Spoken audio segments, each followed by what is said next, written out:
Hello Nation Builders, how are you doing? I hope you are totally fit and fine. This is Yash, a teacher of verbal ability, and welcome back to KP Classes. So why we met today? In today's session, what we are going to do? In today's session, we are going to discuss the syllabus, pattern, strategy and everything about your CLAT examination 2025. चलिए तो start करते हैं आज का session guys.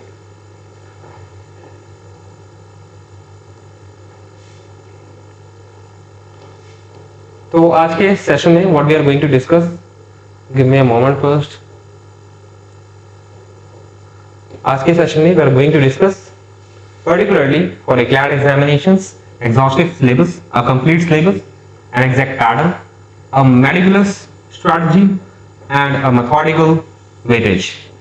तो ये चार बातें, ये चार टॉपिक्स, कंसेप्ट हम डिस्कस करेंगे आज के सिलेबस में, which is very mandatory for you to attempt, है ना, इन योर इंग्लिश सेक्शन.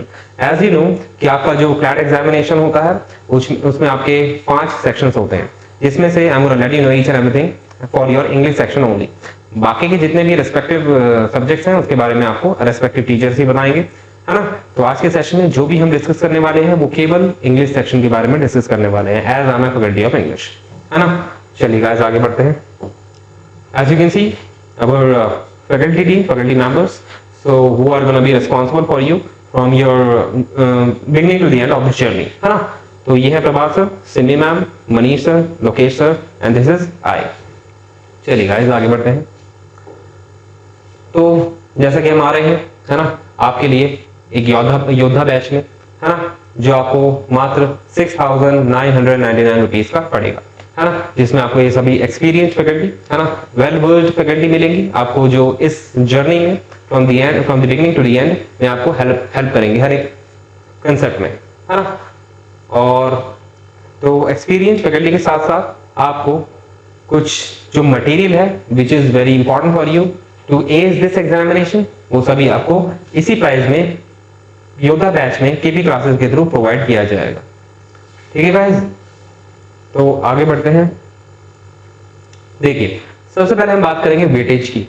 आपको पता है 5 सेक्शन में से एक सेक्शन इंग्लिश का है ना, जिसमें आपका वेटेज जो होती है वो कितनी होती है 20%, है ना. कितनी होती है 20%. Give me a moment. जो इंग्लिश सेक्शन होता है उसमें जो नंबर ऑफ क्वेश्चंस आते हैं वो 23 से 26 के बीच में आ सकते हैं. आपको पता है जो क्लैट एग्जामिनेशन होता है उसमें टोटल क्वेश्चन होते हैं 120, है ना.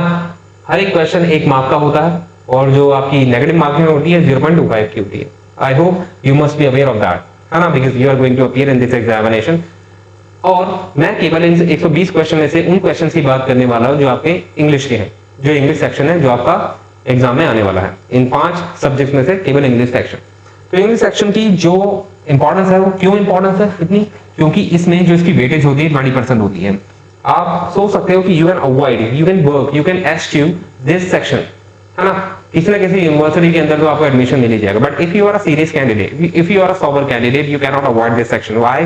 बिकॉज़ हो सकता है कि भाई आपकी इंग्लिश थोड़ी सी वीक हो in the beginning, but you have to prepare a lot, है ना. You have to practice a little more, है ना, to as this sections also, है ना. क्योंकि अगर आप सीरियस हो तो आपको एक ऐसे यूनिवर्सिटी में एडमिशन चाहिए जो आप जिसके लिए आप डिजर्व करते हो. तो उसी के लिए आप कोई भी section you can not ignore, है ना. तो ऐसे ही इंग्लिश सेक्शन 23 से 26 सेक्शन जो क्वेश्चंस होते हैं काफी होते हैं and you do not have to, you mustn't avoid this section because it carries 20% weightage. I hope you get to know the importance of this section, है ना. आगे बढ़ते हैं गाइस. उसके बाद है आपका शेड्यूल. ये सभी प्री डिटरमिन्ड आपकी डेट्स हैं जो आपके when you join this batch, जो आपके आने वाले टाइम में ये आपके होल्ड होंगी. तो आपका सितंबर ये मॉक टेस्ट स्टार्ट होंगे नवंबर तक. आपको पता है जो क्लैट एग्जामिनेशन है दिसंबर में आने वाला है, दिसंबर के फर्स्ट वीक में, हो सकता है 1 ऑफ दिसंबर को ये एग्जाम हो आपका, है ना. तो उनपे ही प्री डिटरमिन आपके जो मॉक टेस्ट है वो पहले ही आपके कैरिड आउट कर दिए गए हैं by the faculty team, by the KP classes team, है ना. इस बात को आपको ध्यान रखना है. तो आप ये देख सकते हैं कब कब आपके जो मॉक टेस्ट है वो कैरी आउट किए जाएंगे, है ना, ड्यूरिंग योर होल जर्नी. चलिए अब आगे बढ़ते हैं. उसके बाद है हमने वेटेज डिस्कस कर लिया. I told you the importance of the significance of this session. आपको इग्नोर नहीं करना चाहिए बिकॉज ये 20% वेटेज कैरी करता है ना, एंड 20% मींस अ लॉट, है ना. तो हम बात करेंगे सिलेबस की. सिलेबस में हम क्या बात करनी चाहिए इसके बारे में. आपको पता है जो जनरल इंग्लिश होती है वो सभी की कॉमन होती है ना, सभी एग्जाम्स की। आपकी क्लैट में जो जनरल इंग्लिश है वो थोड़ी सी डिफर है, और आपका जो सीवीटी है, सीवीटी एग्जाम आता है उसमें आपकी जो इंग्लिश है वो थोड़ी सी अलग हो सकती है। एलेट एग्जाम की इंग्लिश थोड़ी अलग है। देखिए जो जनरल इंग्लिश होती है वो सभी एग्जाम्स में, सभी टेस्ट में सेम होती है, बट जो पैटर्न होता है वो डिफर करता है। आपका क्लैट और सीवीटी में जो डिफरेंस होता है वो क्या होता है, क्लैट में आपसे जो भी क्वेश्चन पूछा जाता है वो रीडिंग कॉम्प्रिहेंशन बेस्ड पूछा जाता है। एक पैसेज गिवन होता है आपको, उसमें से ही आपसे सभी तरह के क्वेश्चंस उसमें से कैरी आउट किए जाते हैं, उसमें से सभी डिराइव किए जाते हैं, है ना, उसमें से सभी आपके डिड्यूस किए जाते हैं। लेकिन आपका जो सीवीटी और एलेट अदर एग्जाम्स हो गए, उसमें क्या होता है, आपके ग्रामेटिकल पोर्शन भी आ जाता है जो अलग से पूछा जाता है, जो पर्टिकुलर वर्ड होता है वो अलग से पूछा जाता है, कोई पर्टिकुलर आपका वन वर्ड सब्स्टिट्यूशन है, कोई पर्टिकुलर आपका इडियम फ्रेजेस है वो अलग पूछा जाता है। लेकिन क्लैट में ऐसा नहीं होता है। क्लैट में क्या होता है, एक पूरा पैसेज गिवन होगा आपको, ठीक है, वो पैसेज का नेचर कैसा भी हो सकता है, मैं आपको बताऊंगा वो जो पैसेज का नेचर होता है वो कैसा होता है। वो जो पैसेज होता है किस तरह के जो बुक्स होती है, मैगजीन्स होती है, उसमें से एक्सट्रैक्ट किया जाता है ना। उसके बाद एक पैसेज होता है वो ज्यादातर आपका कितने से कितने वर्ड्स का होता है, 200 से लेके आपका 450 वर्ड्स का हो सकता है। I hope you can see this, it is visible to you, है ना, इतने वर्ड्स का हो सकता है। तो एक पैसेज गिवन है आपको उसे रीड आउट करना है। उसके रीड आउट करने के बाद आपको केवल उसको रीड आउट नहीं करना है, उसको you have to comprehended while reading, है ना, आपको उसे समझना है पढ़ते पढ़ते। क्यों? क्योंकि उसके बेसिस पे ही आपसे जितने भी सवाल है वो पूछे जाते हैं। ये भी ऑब्जेक्टिव होता है, लेकिन इसमें जो भी ऑब्जेक्टिव क्वेश्चंस आते हैं वो पैसेज में से ही आते हैं, यानी कि आपको पैसेज की रीडिंग एबिलिटी बहुत स्ट्रांग करनी होगी, that the examiner wants from you, है ना। तो आपको एक क्वेश्चन दिया जाएगा, उसमें से ही जितने भी ऑप्शंस होते हैं, 4 ऑप्शंस वो आपसे पूछे जाते हैं। तो एक जो पैसेज होता है वो आपके 5 जो क्वेश्चन है वो कैरी करता है। You can not avoid this, है ना। हो सकता है आपकी रीडिंग एबिलिटी शुरुआत से थोड़ी सी सही ना हो, बट यू कैन प्रैक्टिस, है ना, you can Edify it, I know that, ठीक है। तो सिलेबस की अगर हम बात करें तो आपका जो सिलेबस होता है क्लैट एग्जामिनेशन का, क्लैट का, एंड ये मैं रिवाइज्ड और डिटेल्ड सिलेबस की बात कर रहा हूं।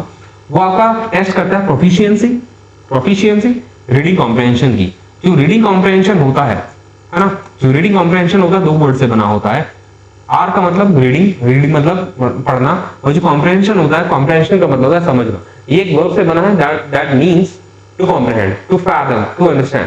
आई hope you got to know. So you have to understand the passage while reading, और आपकी रीडिंग एबिलिटी भी ऐसी स्ट्रांग होनी चाहिए, you do not have to take a lot of time in reading, है ना। आपको जो रीड करना है वो पर्टिकुलर लिमिट है आपकी, उसमें रीड करना है। यूं नहीं कि आप एक पैसेज को, है ना, 300 वर्ड्स के पैसेज पे आप जो है 10 मिनट लगा रहे हो, ये भी आपको देखना है ना। तो you have to be speedy in your reading while comprehending the passage. चलिए, उसके बाद इन्फ्रेंसेस बेस्ड क्वेश्चंस आ सकते हैं, और कंक्लूजन बेस्ड। ये मैं सिलेबस की बात कर रहा हूं, ठीक है। इन्फ्रेंसेस एंड कंक्लूजन का मतलब क्या हो गया? इन्फ्रेंसेस का मतलब क्या होता है? अनुमान लगाना। ये एक वर्ड से बना है, infer, that is a verb. Infer मतलब होता है अनुमान लगाना, जो कि सही होनी चाहिए। आपने पैसेज पढ़ लिया, उस पैसेज के बेसिस पे आप कुछ कंक्लूड करते हो अपने आप, जो आपको पैसेज में नहीं दिया है, लेमन भाषा में बता रहा हूं, है ना। तो यानी कि आपको कंक्लूड का मतलब पता है। हम जो लेटर होते थे वो कैसे कंक्लूड करते थे? When we were in the school, हाँ, कोई लेटर लिखते थे, फॉर्मल लेटर लिखते थे, कंक्लूड कैसे करते थे उसको? एक तरह का रिजल्ट बता के, क्या हो सकता है, क्या होना चाहिए। वैसे ही आपको एक पैसेज पढ़ने के बाद उसको अनुमान लगाना है कि भाई अब ये हो सकता है ना। जो भी आइडिया, जो भी सेंट्रल थीम उस पैसेज के अंदर गिवन है, उसके बेस पे। इन पर मतलब इसका एक क्वेश्चन मेरे पास है, वो मैं आगे की स्लाइड में बताऊंगा। अभी के लिए ध्यान रखिए, इन्फ्रेंसेस बेस्ड क्वेश्चन आ सकते हैं, है ना, जो आपके कंक्लूजन होते हैं, which you derive logically from the passage, है ना। उसके बाद है, are you able to summarise the passage?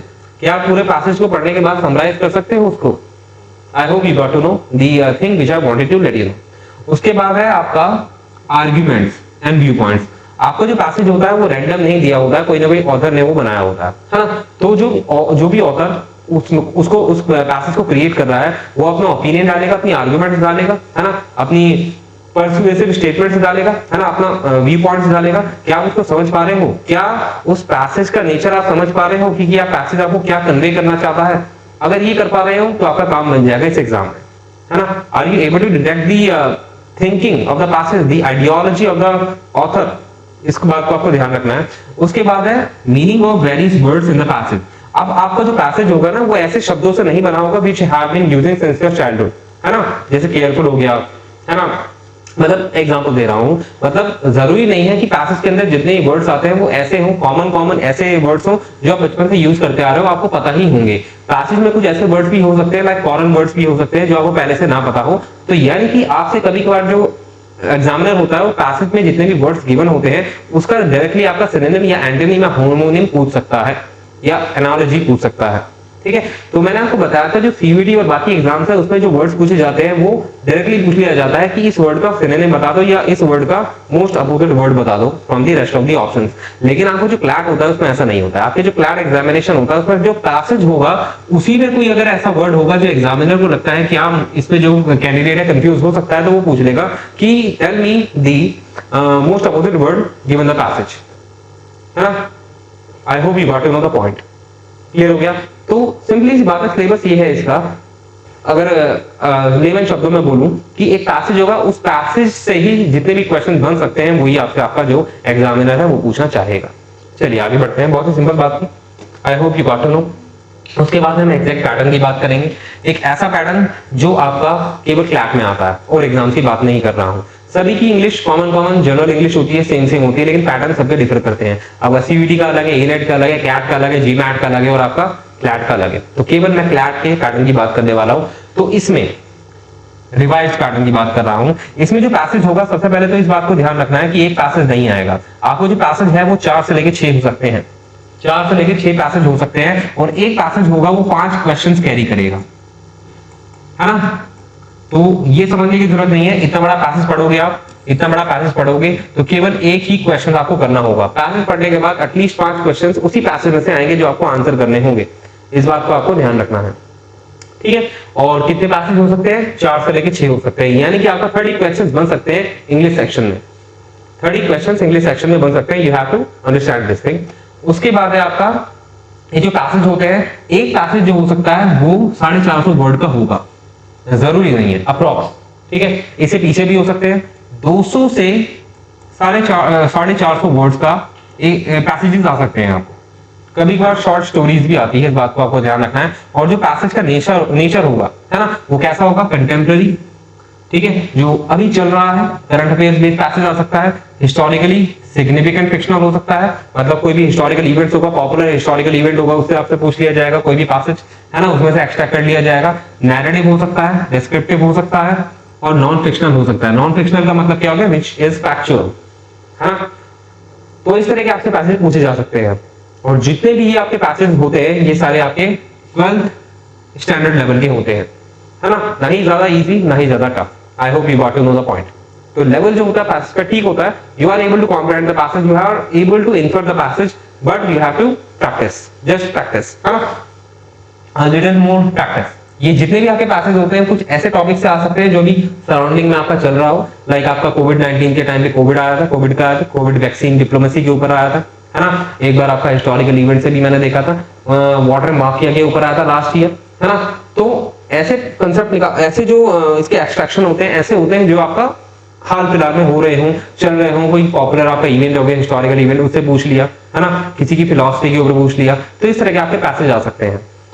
चलिए अब आगे बढ़ेंगे। तो एक पैसेज में अगर आपको जो टाइम देना है वो इतना देना है, 5 से लेकर 7 मिनट। अगर बस यही आपका जो है थिंग है ना, यही आपका जो मेन मैटर है एग्जाम को क्रैक करने का, एस करने का, इस कंपटीशन, ये जो कंपटीशन है वो यही है कि एक पैसेज को मुझे पता है, आपको पता है, आप भी कर लोगे, है ना। एक पैसेज का आप आंसर कर सकते हो, 5 में तो एटलीस्ट 4 तो कर ही सकते हो, है ना, विदाउट एनी डाउट। बट बात ये है कितने टाइम में कर रहे हो, है ना, ये मैटर करता है। अगर एक पैसेज के ऊपर आप 10 से लेकर 12 मिनट लगा रहे हो तो वही आपका कैच है ना। आपको उसे कम करना है। And how you would be doing it? You would be doing it by practice, है ना।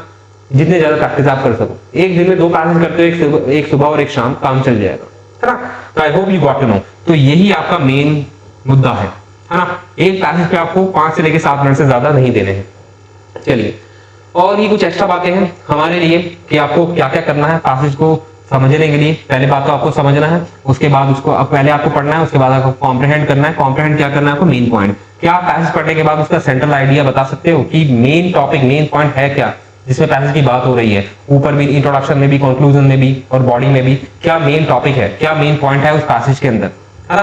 क्या आप ये एनालाइज कर पा रहे हो, डिटेक्ट कर पा रहे हो? आर्ग्यूमेंट जो भी ऑथर ने प्रेजेंट की है, उसके व्यू पॉइंट्स क्या है, उसकी टोन क्या है, क्या उसकी टोन जो है सरकास्टिक है, क्या उसकी टोन सिनिकल है ना। I hope you got you on the point. तो इस तरीके से आपसे पूछा जाता है, क्या उसकी टोन जो है सिंपैथेटिक है। तो ये सब आपको ध्यान रखना है।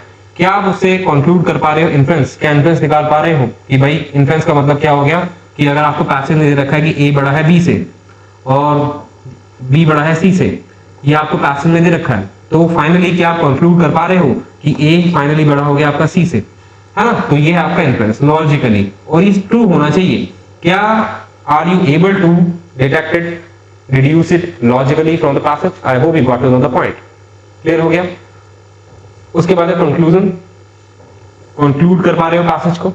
उसके बाद है क्या आप उस पैसेज को समराइज कर सकते हो, क्या कुछ ऐसी बातें हैं जिसको कंपेयर किया जा सकता है, कंट्रास्ट किया जा सकता है डिफरेंट आर्गुमेंट्स को, है ना। दो आपके लीडर्स दिए हुए हैं, दोनों लीडर्स की जो आइडियोलॉजी है डिफर करती है एक दूसरे से, क्या आप वो डिफरेंस डिटेक्ट कर पा रहे हो दोनों का, है ना। तो आपको ये ध्यान रखना है, दोनों के व्यू पॉइंट्स डिटेक्ट कर पा रहे हो, ऑथर का व्यू पॉइंट क्या है ये डिटेक्ट कर पा रहे हो, बिकॉज डायरेक्टली ऐसे पूछ लेगा what is the view point of the author in the passage, है ना। उसके बाद है जितने भी अलग अलग वर्ड्स हैं, कोई सिंपल वर्ड नहीं आएगा, हो सकता है कि ऐसा वर्ड भी आ जाए जो आपने पहले कभी देखा ना हो, कोई ऐसा इडियम या ऐसा फ्रेजेस आ जाए, है ना, जो आपने पहले कभी देखा ना हो, तो वो आपसे पूछ लिया जाएगा directly in the question form, है ना।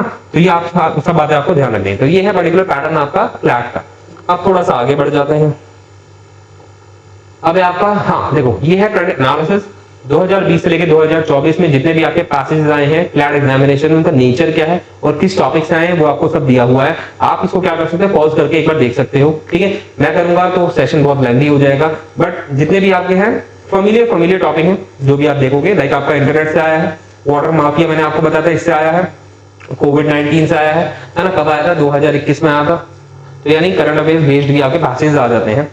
क्लाइमेट चेंज, ये तो बहुत आपका सिमिलर टॉपिक है, लाइक कॉमन टॉपिक है, everybody knows about climate change, whatever is happening these days specifically in Delhi only, है ना। तो ये आपके बारे में मतलब पैसेज जो है इजी आते हैं, इजी टू मॉडरेट लेवल होते हैं पैसेज का, बट थोड़े से लेंथी हो सकते हैं, है ना। और वो आपका पेशेंस टेस्ट करने के लिए होते हैं, है ना, कि क्या आप 5 पैसेजेस को बेयर कर सकते हो in that particular time. I hope you got to know. चलिए आगे बढ़ते हैं हम। उसके बाद फाइनली हम बात करेंगे किसकी, स्ट्रेटजी की। आर यू कन्वर्जन का मतलब क्या हो गया, फेमिलियर, है ना। तो यहां पे मैं चाहता तो फेमिलियर भी लिख सकता था, बट मैंने कन्वर्जन क्यों लिखा, बिकॉज़ आई न्यू आपको फेमिलियर पहले पता था, लेकिन अब कन्वर्जन बता दिया है, ये भी पता होना चाहिए बिकॉज़ इट कैन कम, है ना, इन द पैसेज। तो अ वैरायटी ऑफ, है ना, अ मल्टीफेरियस वैरायटी, है ना, sort of vocabulary is asked in your examination, तो आपको ध्यान रखना है ना। तो डाइवर्सिटी है बहुत सारे वर्ड्स की, वो आपसे एग्जाम में पूछा जाता है।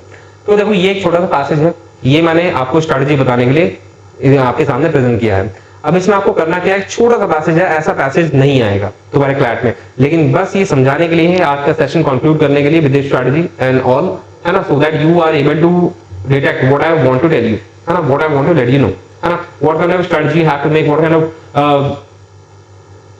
practice you have to do further to ace this test, वो आपको बताने के लिए मैंने आपके सामने पैराग्राफ रखा है। पॉज करके इस पैराग्राफ को एक बार देखो, पढ़ो, समझो, उसके बेसिस पे एक क्वेश्चन है, आपको केवल एक ही क्वेश्चन है, नेक्स्ट स्लाइड में वो आपको अटेम्प्ट करना है। आई विल होप कि आपने पॉज करके वीडियो देख ली है ना, मतलब ये क्वेश्चन एक बार देख लिया, पैराग्राफ एक बार देख लिया है, फिर मैं इसको डिस्कस करूंगा how you have to attempt and how you could have attempted this passage if you were wrong, ठीक है।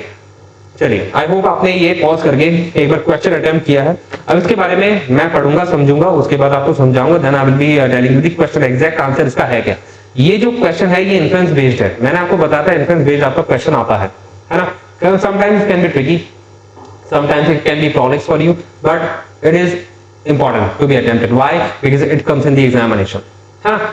चलिए तो एक बार पढ़ता हूँ, रीड आउट करता हूँ। An increase in the median income of the middle class does not cause mediocre levels of education for the middle class to go up. इसका मतलब क्या हो गया कि आपका जो मिडिल क्लास होता है, देखो यहाँ पे कीवर्ड्स आपको फाइंड आउट करने हैं, आपको कीवर्ड्स ही देखने हैं, है ना। कुछ ऐसे वर्ड्स होते हैं जो सिग्निफिकेंट होते हैं जिनको बोला जाता है कीवर्ड्स, कुछ ऐसे होते हैं जो लेस सिग्निफिकेंट होते हैं, ठीक है, वो सेंटेंस को स्ट्रक्चर देने के लिए आते हैं, वो आपको इतना फोकस नहीं करना, बट फोकस सब पे करना है बिकॉज़ सभी ग्रामेटिकल क्वेश्चंस है, ग्रामेटिकल पार्ट है ना एक सेंटेंस का।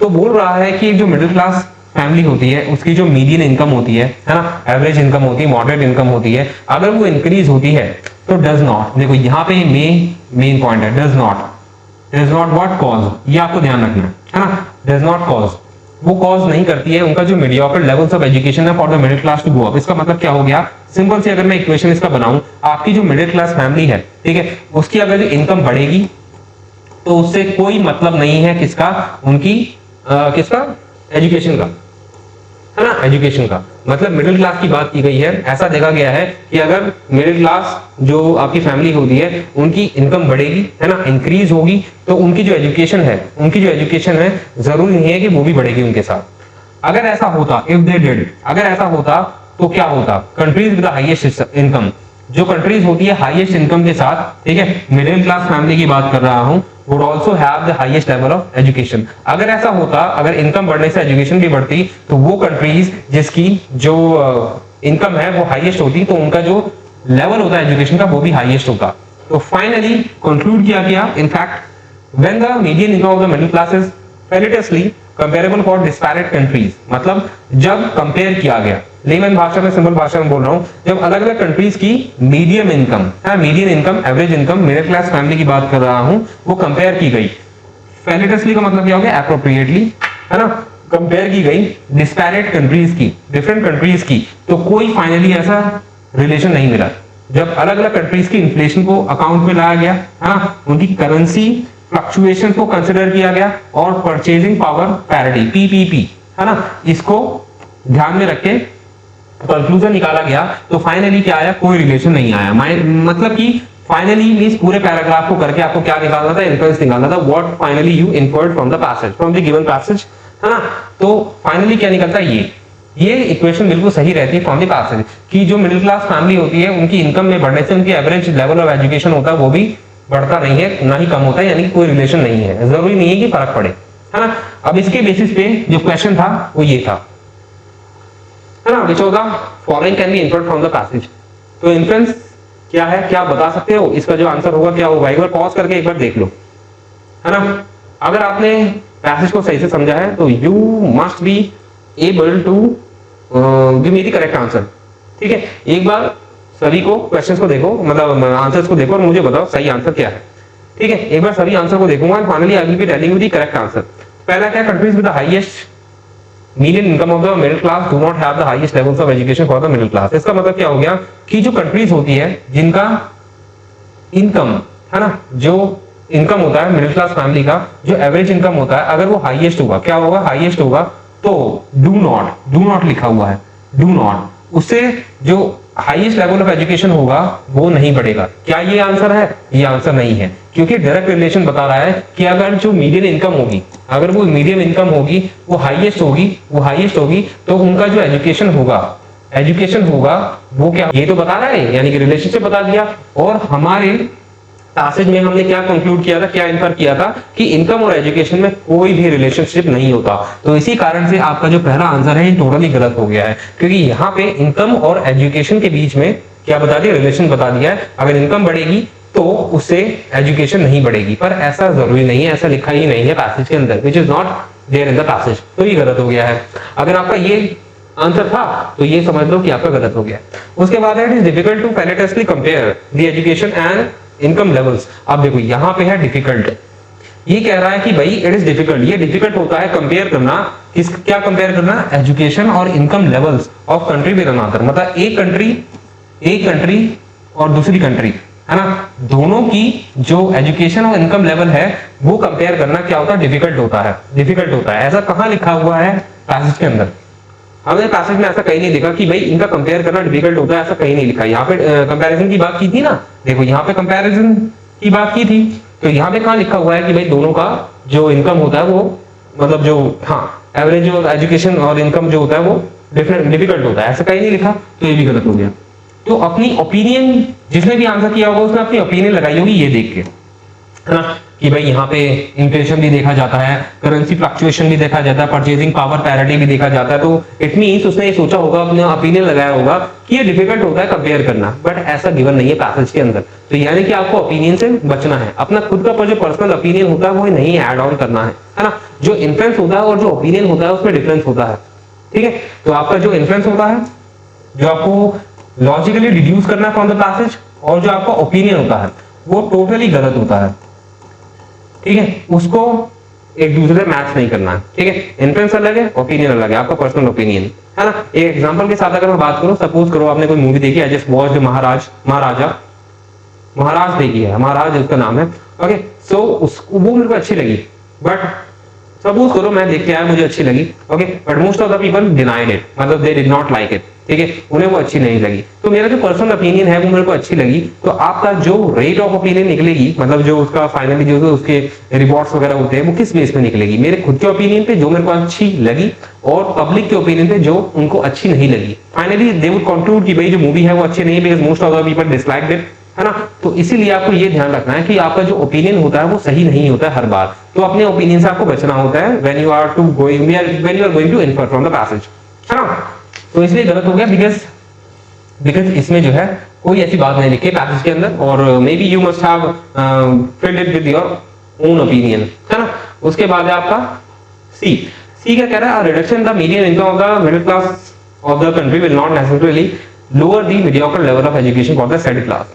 देखो ये आंसर बिल्कुल सही है, वाई, बिकॉज यहाँ पे बोल रहा है कि अगर median income, average income middle class family की रिड्यूस होती है, कम होती है, तो उससे विल नॉट, ये वर्ड यहाँ पे बहुत कॉमन है, this is a keyword over here, necessarily, ये वर्ड बहुत कॉमन है, मतलब ये बहुत इंपॉर्टेंट है। क्यों इंपॉर्टेंट है? क्योंकि इसी के कारण ये पता लगा कि जरूरी नहीं है उसकी जो एवरेज लेवल है किसका एजुकेशन है वो भी क्या है, कम हो, है ना। तो जैसे कि यहाँ पे लिखा हुआ था, मैंने इक्वेशन बनाई थी कि इनकम और एजुकेशन के बीच में कोई रिलेशन नहीं होता। जरूरी नहीं है कि अगर इनकम बढ़ेगी तो एजुकेशन बढ़ेगी, और ये भी जरूरी नहीं है इनकम कम होगी तो एजुकेशन कम होगी, है ना। और यही बात आपका थर्ड वाले ऑप्शन में लिखी हुई है कि आपका अगर रिडक्शन होता है इनकम में मिडिल क्लास फैमिली के, तो विल नॉट, ये वाला word, this is the keyword over here. तो एक एक वर्ड इंपॉर्टेंट हो जाता है when you have to infer, उससे चेंज आ जाता है आपके आंसर में, है ना।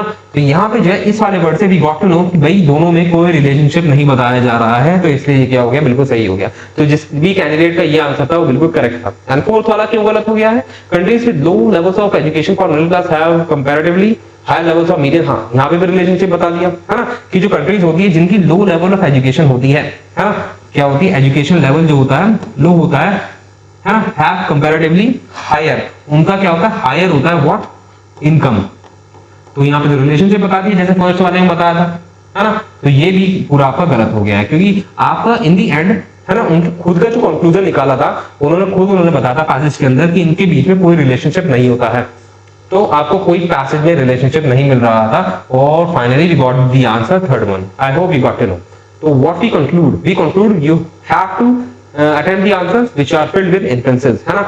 इन्फ्रेंस आपको ध्यान रखना है, एक कंसेप्ट होता है इन्फ्रेंस, उसके बेस पे आपसे सवाल पूछे जाते हैं जो कि हमारे सिलेबस में है, हाँ। इन्फ्रेंस का एक और एग्जांपल दे देता हूँ सिंपल सा।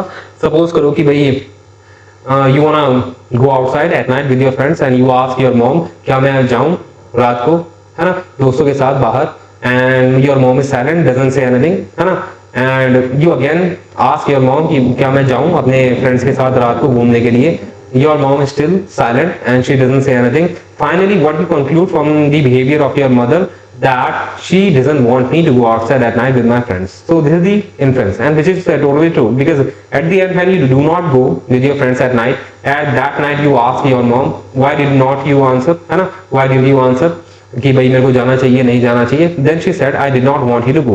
तो इससे ये पता लगता है कि जो इन्फ्लुएंस होता है वो हमारा जो उस कैंडिडेट ने, आपने जो इन्फ्लुएंस निकाला था from the behaviour of your mom, from the condition scenario of that time, है ना, तो वो सही था, है ना। तो इन्फ्लुएंस यही होता है आपका कि आप डिड्यूस करते हो logically which you have not been given directly in the passage, और वो सही होना चाहिए, ट्रू होना चाहिए, इट मस्ट बी ट्रू।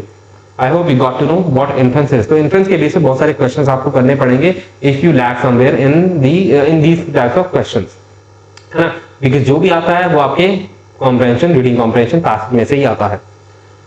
चलिए फाइनली एंड करें अपने सेशन को। हाँ, ये लास्ट है आपका other indispensable stuff needed to be crafted before. इसका मतलब क्या हो गया?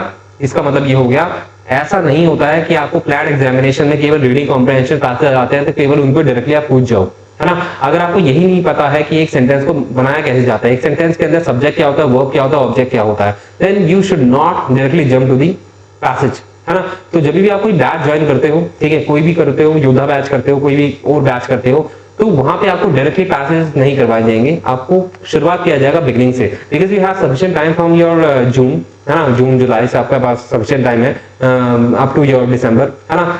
तो आपको यूं नहीं है कि आपको शुरुआत में कोचिंग्स वगैरह में पैसेज ही कराया जाएगा, आपको और भी stuff which is required, which is other stuffs, other concept which are required, है ना। एक पैसेज को कॉम्प्रिहेंड करने के लिए जो जो मटेरियल, जो कंसेप्ट आपको, जो आइडियाज आपको समझने की जरूरत है, पहले वो आप करोगे, उसके बाद आप पैसेज पे आओगे। Because if you do not no एक सेंटेंस बनता कैसे है, बिकॉज एक पैसेज के अंदर बहुत सारे सेंटेंसेस होते हैं, तो अगर आपको यही नहीं पता एक सेंटेंस में जो ग्रामेटिकल वर्ड्स होते हैं, पार्ट ऑफ स्पीच होते हैं, वो क्या होता है, कैसे उनके रूल्स होते हैं, कैसे वो काम करते हैं एक सेंटेंस के अंदर, और पैसेज के अंदर तो बहुत सारे सेंटेंसेस होते हैं, तो अगर आप वही एक लाइन समझ नहीं पा रहे, एक सेंटेंस समझ नहीं पा रहे हो, तो passage the variety of question sentences, sorry, वो आप कैसे समझोगे, है ना। Passage consist of many sentences, है ना, there is a compilation of sentences, तो वो आप कैसे समझोगे, है ना। तो इसीलिए आपको पैसेज करने से पहले ये चीजें करनी होगी, ये कंसेप्ट समझने होंगे, grammar, sentence structure, syntax analysis and vocabulary, है ना। बिकॉज अगर आपके पैसेज के अंदर कोई वर्ड दिया हुआ है ना, और वो आप उस वर्ड का मतलब ही नहीं पता, तो कैसे काम चलेगा। यानी कि आपको पैसेज में डायरेक्टली जंप करने से पहले बहुत सारे ऐसे स्टफ है वो जो पहले करने हैं, वो ये है। सबसे पहले सबकी मैं एक बार बात करता हूँ ग्रामर। ग्रामर में आता है आपका पार्ट ऑफ स्पीच, है ना। पार्ट ऑफ स्पीच का मतलब क्या हो गया, है ना। अब ये लिखूंगा तो टाइम लग जाएगा। पार्ट ऑफ स्पीच को मैं मतलब बता देता हूँ क्या होता है आपका। When you deliver a speech or you make a sentence, you require a word, है ना। That word is your part of speech. तो वही टोटल 8 होते हैं, noun, pronoun, adjective, adverb, conjunction, preposition, interjection, है ना। एक और होता बताओ, है ना, noun, pronoun, adjective, adverb, articles part of speech में नहीं आता, इस बात का ध्यान रखना, ठीक है। I hope you got to know. तो आपका ये सब आपका पार्ट ऑफ स्पीच में आ जाता है, इंटरजेक्शन भी होता है, ठीक है। और मेरे से कोई छूटा तो नहीं, आई थिंक नहीं। नाउन हो गया, प्रोनाउन हो गया, एडजेक्टिव, एडवर्ब, ठीक है, 4 हो गए। उसके बाद conjunction, preposition, interjection and verb. तो ये सब आपके गया पार्ट ऑफ स्पीच है, इस बात को आपको ध्यान रखना है। ये आता है, ये आपको पढ़ना पड़ेगा। नाउन बचपन में किया है तो जरूरी नहीं है कि सारे rules associated with that topic, that noun only कर लिए हूं, तो यहाँ पे दोबारा करने पड़ेंगे, है ना। तो देखिए जो स्कूलिंग होती है और जो आपका कंपैरेटिव इंग्लिश होती है, स्कूल में अलग पढ़ाई जाती है, और आपका ये जो कंपैरेटिव इंग्लिश के लिए कोचिंग होती है उनमें अलग इंग्लिश आती है। मतलब जो आपका जो कंपैरेटिव इंग्लिश होती है उसमें रूल्स एक्स्ट्रा आ जाते हैं थोड़े। तो you do not have to avoid anything if you have done any topic before. तो इसका मतलब ये नहीं है कि वो टॉपिक पूरा आता है आपको to as any comparative exam of English, है ना। तो आपको ये ध्यान रखना, पार्ट ऑफ स्पीच आ गया। उसके बाद है आपका subject verb agreement. Subject verb agreement आता है आपका, ठीक है। उसके बाद आपका क्वेश्चन टैग आता है। क्वेश्चन टैग आपको ध्यान रखना है, ठीक है। क्वेश्चन टैग आपका पार्ट है ग्रामर का। उसके बाद आपको वॉइस आता है, वॉइस भी आपको ध्यान रखना है। उसके बाद नरेशन, ये कुछ भी आपको इग्नोर करनी है, whether they are not asked, है ना। ये डायरेक्टली कभी नहीं पूछे जाएंगे आपके जब से सिलेबस स्टेज हुआ है आपका क्लैट का, डायरेक्टली नहीं पूछे जाते हैं कि भाई आपको एक सेंटेंस दिया हुआ है, direct speech of narration and you are told to change it from direct to indirect, ऐसा कभी नहीं पूछा जाएगा। ये बाकी एग्जाम्स में होता है, क्लैट का नहीं होता, बट फिर भी इनका आइडिया लेना जरूरी है कि भाई एक सेंटेंस को समझने के लिए जो भी पैसेज है उस पैसेज के अंदर सपोज करो कोई ऐसा सेंटेंस आ गया जिसमें कोई मॉडल वर्ब का यूज हुआ है, but you do not know the use of that modal verb and you are not able to differentiate between two modal verbs, तो वहां पे अगर आपने गलत मीनिंग डिटेक्ट कर लिया तो वहां पे गड़बड़ हो जाएगी। जैसे एग्जांपल के लिए मैंने जब ये वाला सेम आपका पैसेज कुछ कैंडिडेट से पूछा था तो उन्होंने इसका आंसर गलत बताया था। जब मैंने उनसे पूछा क्या क्यों तुम्हारा गलत हो गया आंसर, तो उन्हें ऐसा लगा था कि यहाँ पे जो इफ दे डिड लिखा हुआ है ना, if they did then countries with the highest median income of the middle class would also have the highest levels of education for this class। उन्हें ऐसा लगा था इस सेंटेंस का मतलब ये है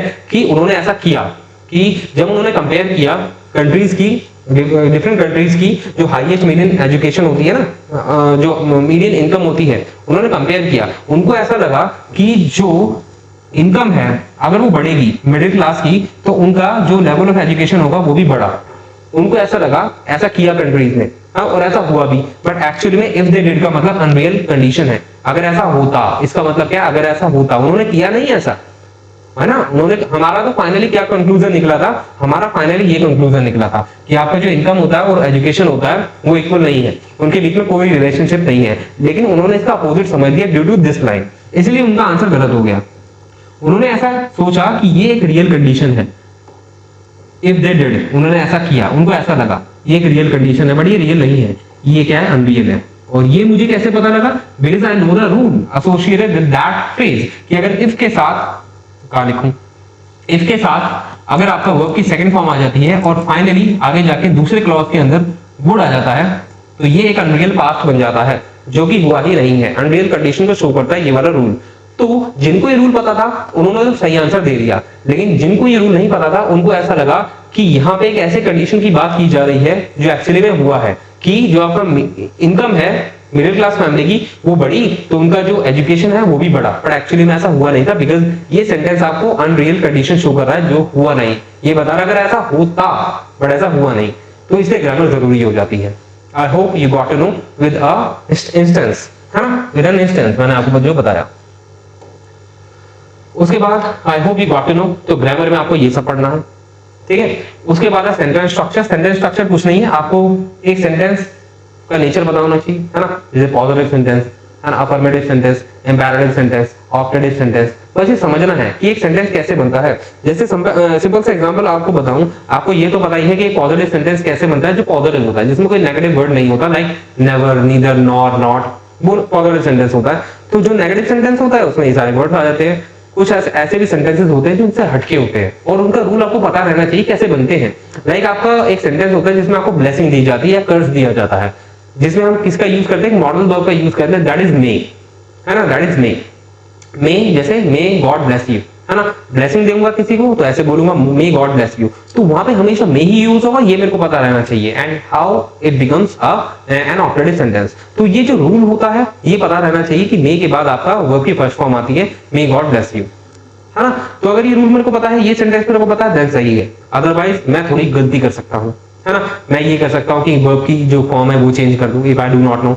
एक्सक्लेमेटरी सेंटेंसेस होते हैं जिसमें आपका व्हाट और हाउ का यूज होता है ना, बोलते हैं ना व्हाट अ सनी डे, है ना, व्हाट अ स्टफी डे, इस तरीके से बोलते हैं ना। तो मुझे पता रहना चाहिए कि एक्सक्लेमेटरी सेंटेंसेस केवल व्हाट और हाउ से ही बनते हैं। अगर मुझे नहीं पता होगा तो I would be using it differently, है ना, कोई और क्वेश्चन वर्ड का यूज कर सकता हूँ जो कि गलत है।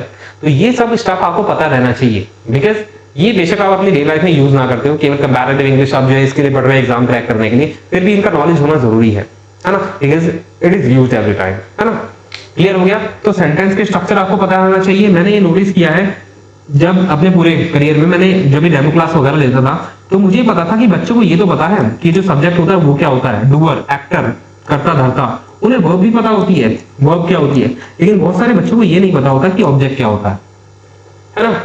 उनको ऐसा लगता है कि एक सेंटेंस है, सेंटेंस के आखिर में वर्ब के बाद में कोई वर्ड आ गया तो वो ऑब्जेक्ट है। मैंने नोटिस किया है बहुत बार अपनी लाइफ में, इस बात को ध्यान रखना, तुम्हें भी ऐसे ही लगता होगा, बट एक्चुअली ऐसा होता नहीं है। जैसे अगर मैं आपको एग्जांपल दूं, शी इज गोइंग टू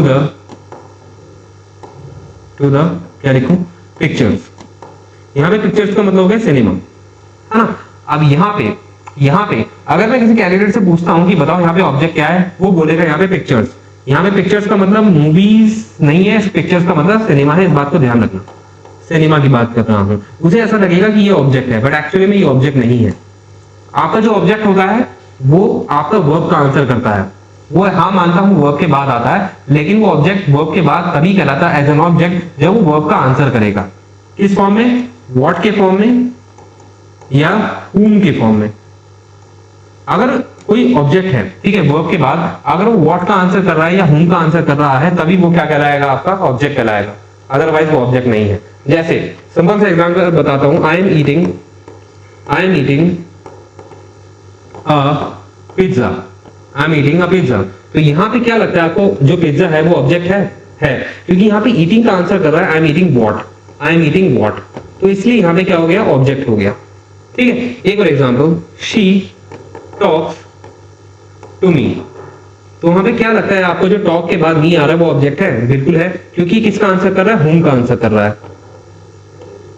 है ना। ये दोनों ऑब्जेक्ट हैं, लेकिन क्या वो पहला सेंटेंस का ऑब्जेक्ट क्यों नहीं था, she is going to the pictures, why, because यहाँ पे जो गोइंग है वर्ब है, उसका आंसर पिक्चर्स व्हाट या whom के फॉर्म में आंसर नहीं कर रहा है, ये किसके फॉर्म में आंसर, किसके रोल का, किसके उसमें फॉर्म में आंसर कर रहा है, ये वेयर के फॉर्म में आंसर कर रहा है, और जो कि आपका क्या होता है, एडवर्ब होता है। अगर कोई वर्ड आपका वेयर का आंसर करता है, तो वो एडवर्ब ऑफ प्लेस कहलाता है। तो आपका जो सिनेमा है, पिक्चर्स है, वो एडवर्ब ऑफ प्लेस है, ना कि ऑब्जेक्ट। ठीक है, तो ये बातें आपको ध्यान रखनी है, because they are very basic, they are fundamentals, you have to attempt it. If you are thinking you are directly going to jump on the passages, गलत होगा, एंड उससे फाइनली गलत होते होते फाइनली तुम डिस्करेज हो जाओगे and you will leave your hopes and your ambitions. ऐसा हो सकता है ना। तो शॉर्टकट लेने की कोशिश मत करना, शुरुआत से बेसिक से आपको स्टार्ट किया जाएगा सब कुछ, है ना। हर एक फैकल्टी यही करेगी बेसिक से। उन्हें मैटर नहीं करता आप किसी कोचिंग में, मेरे को भी मैटर नहीं करेगा किसी कोचिंग में पढ़े हो, स्कूल्स में अच्छे मार्क्स आए हैं नहीं आए हैं। मैं अपने अकॉर्डिंग अपनी नॉलेज देखता हूँ कि भाई उसकी जो है नॉलेज कैसी है पर्टिकुलरली इस फील्ड में, है ना, जिसमें वो प्रिपेयर कर रहा है। लाइक क्लैट के लिए आओगे तो फर्स्ट ऑफ ऑल मैं यही देखूंगी आपके बेसिक्स कितने स्ट्रांग है, उसी के हिसाब से मैं यहाँ पे काम करूंगा, है ना। And finally I will conclude कि भाई आपको इतना टाइम लगेगा, और ज्यादा एफर्ट्स की जरूरत होगी तो वो भी बता देता हूँ कि भाई तुम्हारे जो बेसिक्स हैं थोड़े ज्यादा लैग कर रहे हैं, तो उसको लिए तो आपको क्या करना है, आपको ज्यादा एफर्ट्स लगाने बस, है ना। तो बेसिक्स आपको नहीं भूलने हैं, बेसिक्स पे काम करना है। सिंटेक्स का मतलब कुछ नहीं होता, ऑर्डर होता है कि पहले एक सेंटेंस के अंदर आपका ऑर्डर ऑफ वर्ड्स क्या होना चाहिए, ठीक है। उसके बाद एरर्स, क्या आप इतने एबल हो, आर यू दैट एबल, ठीक है, कि भाई आप एक सेंटेंस के अंदर कोई ग्रामेटिकल एरर बता पा रहे हो नहीं बता पा रहे हो, है ना। तो ये भी आपको पता रहना चाहिए। जैसे अगर मैं एग्जांपल देता हूं आपका, एक सेंटेंस में लिख देता हूं, जैसे अगर मैं बोलता हूं अपने बारे में, दिस इज आई होगा, मी होगा, ठीक है, हु इज होगा या एम होगा, गोइंग टू टीच यू। एक मैंने सिंपल सा सेंटेंस लिखा है, क्या आप इतने एबल हो अभी फिलहाल, क्या इसमें आप एरर बता सकते हो, या चॉइस में आपको जो सही पार्ट दिया हुआ है क्या बता सकते हो। दिस इज आई होगा या मी होगा, हु इज होगा, एम होगा, गोइंग टू टीच यू। अगर आप ये कर पा रहे हो तो बढ़िया है, ठीक है। अगर नहीं कर पा रहे हो तो आपको ये ध्यान रखना है कि थोड़ा सा एफर्ट्स की जरूरत है। यहाँ पे एक्चुअली में आपका आई होगा, मी नहीं होगा, ठीक है। इसका रीजन मैं अभी नहीं बताऊंगा, when you join, when we will meet, है ना, then I will be letting you know each and everything. इसके यहाँ पे इज नहीं होगा, एम होगा। मुझे पता है ऑकवर्ड लग रहा होगा, है ना, बिकॉज़ स्पीकिंग में आज तक मी ही यूज करा है और हु के बाद आपका इज आएगा यूज करा है, बट इसका ग्रामेटिकली आंसर जो है तुम्हारा स्पीकिंग और कंपैरेटिव इंग्लिश में डिफरेंस होता है। जरूरी नहीं है कि आप जो स्पीकिंग में बोलते हो, ठीक है, वो ग्रामेटिकली सही हो और आपका कंपैरेटिव मैनर में सही हो, वो गलत हो सकता है। तो आपको ये बात ध्यान रखनी है, स्पीकिंग में काम चल जाएगा लेकिन आपके कंपैरेटिव इंग्लिश में काम नहीं चलेगा, बिकॉज वो आपको कहीं से कहीं और पहुंचाने वाला है एग्जाम, है ना, आपके एम्बिशंस को, आपके गोल्स को पूरा करवाने वाला है। तो वहां पे थोड़ा ऐसा पढ़ना है जो आपने पहले कभी नहीं पढ़ा है, ठीक है। तो अगर इसका आप शॉक हो रहे हो कि भाई ये जो एरर मैंने, मतलब ये जो सेंटेंस मैंने दिया है उसमें जो मैंने आपका आंसर बताया वो ऐसे कैसे हो सकता है, तो इसका आंसर मैं आपको कब दूंगा, when we will meet in the Yoddha batch, है ना।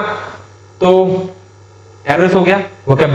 वोकैबुलरी के बारे में आपको ये ध्यान रखना है कि कोई भी वोकैबुलरी आपसे डायरेक्टली नहीं पूछी जाएगी, लेकिन इसका मतलब ये नहीं है कि आपसे पूछी ही नहीं जाएगी। हर बार एग्जाम्स आते हैं, एग्जाम्स में आपका क्लैट एग्जाम में वोकैबुलरी पूछी जाती है, और हमेशा ध्यान रखना वो ऐसी कोई कॉमन वोकैबुलरी होगी जरूरी नहीं है। वोकैबुलरी के आपके 3 लेवल होते हैं। एक होता है आपका एसेंशियल का एग्जाम्पल आपको साथ साथ में दे दूंगा। एक होता है आपका इंटरमीडिएट, एक और लेवल आपका वोकैब का, उसके बाद है आपका एडवांस्ड, एंड फाइनली आता है आपका क्या, सुपर नट्स। तो ये आपके जो है 4 लेवल होते हैं वोकैबुलरी में। एग्जांपल दूं आपका एसेंशियल का एग्जांपल ऐसा हो गया आपका केयरफुल एक ऐसा वर्ड है जो एसेंशियल है आपके लिए, मतलब यूज करोगे ही करोगे। कभी भी इस तरह का वर्ड यूज करना होगा, मेरे को पता है कि आपने अलर्ट या एसेंशियल ही यूज किया, अलर्ट या केयरफुल ही यूज किया होगा, बी अलर्ट, बी केयरफुल, है ना। लेकिन बहुत सारे वर्ड्स होते हैं जो इंस्टेड ऑफ केयरफुल आप यूज कर सकते हो, इंस्टेड ऑफ अलर्ट यूज कर सकते हो। तो ये क्या एसेंशियल वोकैब्स है जो आपको करनी ही करनी है, जिसको आप अवॉइड ही नहीं कर सकते हो, है ना। तो लेवल के अकॉर्डिंग आपका एग्जाम में वोकैबुलरी आती है ना। तो एसेंशियल आपका 10th based 12th based examination में आपका एसेंशियल वोकैब तो आनी ही है, ठीक है। उसके बाद करेंगे इंटरमीडिएट वो लेवल होता है वोकैबुलरी का। अगर मैं इसका एग्जांपल दूं तो विजिलेंट सबको नहीं पता होगा, मुझे ही पता है, केवल उसी को पता होगा ये जो रीडिंग करता होगा बार बार, जो न्यूज़पेपर पढ़ता होगा या कोई मूवीज वगैरह देखता होगा सबटाइटल्स के साथ, उसको विजिलेंट का मतलब पता होगा। ये इंटरमीडिएट लेवल में आ जाता है ना। तो विजिलेंट भी एक ऐसा वर्ड है जो इंटरमीडिएट लेवल ऑफ वोकैबुलरी है जो आपको करना ही करना है। कौन सा एग्जाम निकालने के लिए, 10th पेज या 12th पेज एग्जाम निकालने के लिए, लाइक योर क्लैट, है ना। और सीवीटी और क्लैट जैसे एग्जामिनेशन में आपका एसेंशियल और इंटरमीडिएट से काम चल जाएगा। सीवीटी में इंटरमीडिएट तक कर लोगे, काम चल जाएगा, लेकिन क्लैट में आपको एडवांस भी करना पड़ेगा। एडवांस का एग्जांपल क्या होगा, मेडिकुलस का मतलब क्या हो गया तुम्हारा, बीइंग केयरफुल, है ना, being strict, being stern of something for something, ठीक है। तो एडवांस भी आपको करना है, यानी सीवीटी के लिए प्रिपेयर करने के लिए इन दोनों से काम चल जाएगा, लेकिन क्लैट, आईपीमैट, एनेट एग्जाम जैसे निकालने के लिए आपको एसेंशियल भी चाहिए, इंटरमीडिएट भी चाहिए, एडवांस्ड भी चाहिए। तो अगर मेडिकुलस नहीं पता है, इसका मतलब ये है कि you lack somewhere in vocabulary, in the level of vocabulary, है ना। और फाइनली है सुपर नट्स। सुपर नट्स आपको अपने एग्जाम्स के लिए होगा, लाइक आपका हो गया कैट हो गया, जीमैट हो गया। तो इस तरह के एग्जाम्स में आपके लिए थोड़ा एडवांस सुपर नट्स पढ़ने पड़ते हैं, और साथ ही आपको वोकैबुलरी एक और कुछ और वर्ड्स भी पढ़ने पड़ते हैं जो आपका क्लैट, जीमैट और क्लैट में आते हैं। वो कौन से हैं? Foreign words. क्या है आपके फॉरेन वर्ड्स? आपके फॉरेन वर्ड्स भी पूछे जाते हैं किसमें? क्लैट एग्जामिनेशन में, कैट में भी पूछे जाते हैं, जीमैट में भी पूछे जाते हैं, सीवीटी में कम आते हैं पर आते हैं, ठीक है। तो फॉरेन वर्ड्स भी आप इग्नोर नहीं कर सकते। Foreign words are those words which are not from English language, they are from Greece के हो गए, फ्रेंच के हो गए, है ना, और आपका लैटिन वर्ड्स हो गए, है ना, लाइक डेटा। डेटा आपका लैटिन वर्ड है। क्या आपको डेटा का सिंगुलर फॉर्म पता है? ये एक्चुअली प्लूरल होता है डेटा, इसका जो सिंगुलर होता है वो क्या होता है? डेटम होता है, ठीक है। बैक्टीरिया प्लूरल होता है, बैक्टीरिया का सिंगुलर क्या होता है? बैक्टीरियम होता है। यूज नहीं करते बट इसका मतलब ये नहीं है उसका सिंगुलर नहीं होता, होता है बैक्टीरियम, ठीक है। और भी बहुत सारे ऐसे वर्ड्स हैं जो आपको पढ़ने जरूरी है apart from your English, common English, हाँ। तो फॉरेन वर्ड्स भी आपके आते हैं, ठीक है, पैसेज में आ जाते हैं फॉरेन वर्ड्स। और भी एग्जांपल दे सकता हूं अभी आपको, I hope you got to know, ठीक है। The importance of significance of vocabulary. तो आपने इसमें आपका क्या पूछ लिया जाएगा? सिनोनिम पूछ लिया जाता है, एंटोनिम पूछ लिया जाता है, ठीक है। होमोनिम्स पूछ लिया जाता है। होमोनिम्स का मतलब क्या हो गया? दो वर्ड जो प्रोनाउंसिएशन में सेम है लेकिन उनका मतलब अलग अलग हो गया। जैसे इमीडिएटली मेरे को याद आ गया, बैंक होता है एक, है ना, एक रिवर बैंक हो गया, और आपका जो एक फाइनेंस वाला बैंक हो गया। फाइनेंस भी वो जो टर्मिनोलॉजी होती है ना, उसके बाद आपका बैंक हो गया, उसके बाद आपका एक वर्ड होता है होर्ड, एक ये वर्ड होता है होर्ड, है ना, इसका मतलब होता है कलेक्शन, है ना, और इसका मतलब क्या होता है आपका? कलेक्शन ऑफ पीपल, है ना, ग्रुप ऑफ पीपल। तो कुछ ऐसे वर्ड्स हैं, दो तरह के वर्ड होते हैं, करंट होता है ना, एक और करंट होता है, मतलब बहुत सारे ऐसे वर्ड्स हैं तो होमोनिम्स में आ जाते हैं आपके, and they can be asked analogy based. I hope you got to know. उसके बाद फॉरेन वर्ड्स भी पूछे जाते हैं। फॉरेन वर्ड्स के एग्जांपल अगर मैं को बताऊं आपको, डिजोर सुना है? डिजोर, डिजोर आपके प्रेसिडेंट को बोला जाता है। क्यों बोला जाता है? लेकिन इसका मतलब होता है नॉमिनल। एक होता है आपका डिफैक्टो। डिफैक्टो का मतलब क्या होता है? आपका एक्चुअल, जो हमारे प्राइम मिनिस्टर को बोला जाता है ना। इसी से याद आ गया मेरे को, एक डेजावू वर्ड होता है, डेजावू सुना होगा आपने, डेजावू, है ना, उसका एक सॉन्ग भी है शायद, है ना। तो बहुत सारे ऐसे वर्ड्स हैं, आपको ध्यान रखते हैं फॉरेन वर्ड्स। तो जरूरी नहीं केवल इंग्लिश वर्ड ही पूछे जाएंगे जो आपने वोकैबुलरी में पढ़ लिए हैं, है ना। और इसकी जो बुक्स वगैरह है अपने हिसाब से मत लेना कि भाई आप कोई भी, अगर आपको लगता है यूट्यूब पे या कोई रेकमेंड कर रहा है आपको वोकैबुलरी की बुक, आप पढ़ लो, खरीद लो, नहीं, थोड़ा वेट करो किसी बैच के ज्वाइन होने का। उसके बाद फैकल्टी से पर्सनली पूछो कि मेरे को कौन सी बुक लेनी चाहिए, बिकॉज हर एक बुक का जो लेवल ऑफ वर्ड्स होते हैं वो अलग होते हैं। तो तुम्हारे क्लैट एग्जामिनेशन के लिए कौन सी सूट करेगी वो आपको फैकल्टी बताएगी, ठीक है। और मैं आपको कब बताऊंगा? जब हम मिलेंगे इन द योद्धा बैच, है ना। और भी एग्जांपल आपके याद आ रहे हैं फॉरेन वर्ड्स के? Magnum opus, modus operandi, vice versa. Vice versa आ गया याद? वाइस वर्सा, जो आपको वाइस वर्सा पता होगा इसका मतलब, whether you belong to any extreme, है ना। तो जो वाइस वर्सा होता है इसका मतलब आपको पता है टोटली अपोजिट, है ना। ये आपका इंग्लिश वर्ड नहीं है, इंग्लिश फ्रेज नहीं है, ये आपका है फॉरेन फ्रेज है। ये आपको ध्यान रखना है। तो ये पूछे जाते हैं, मतलब पूछे मतलब आपको पैसेज में आ सकते हैं। तो अगर आपको मीनिंग नहीं पता होगा इनका तो it can hinder your comprehension, है ना। और भी याद आ गया, एक और वर्ड याद आ गया मेरे को, एटसेट्रा एक वर्ड होता है। इसको लोग गलत भी प्रोनाउंस करते हैं कभी कभार, इसको एटसेट्रा बोलते हैं, एटसेट्रा। इसका मतलब होता है आपका सो ऑन। तो ये भी जो है ना आपका क्या है? आपका फॉरेन वर्ड ही है, लैटिन वर्ड है। एक इसकी तरह एट अल भी होता है, एट अल।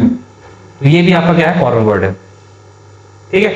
और इसी के साथ मैं आपको बता दूं, जानबूझ के मैंने जो है ना इसमें थोड़ा सा मॉडिफिकेशन करा था इस वाले पैराग्राफ में। इस वाले पैराग्राफ में है ना मैंने 3 वर्ड्स को अलग से आपका यूज किया था। यहाँ पे मीडियोकर है, यहाँ पे एक्चुअली मीडियोकर नहीं लिखा हुआ था, एवरेज लिखा हुआ था। तो मीडियोकर, अगर आपको इसका आंसर नहीं कर पाए हो, इस पैराग्राफ का आंसर सही नहीं कर पा रहे हो, है ना, you are not able to infer the exact answer, ठीक है। वो इसलिए भी हो सकता है बिकॉज आपको कुछ वर्ड्स का मतलब ना पता हो, ठीक है। यहाँ पे मीडियोकर का मतलब एवरेज है, मैंने जानबूझ के चेंज किया है, ठीक है। और मैंने एक और वर्ड को चेंज किया था,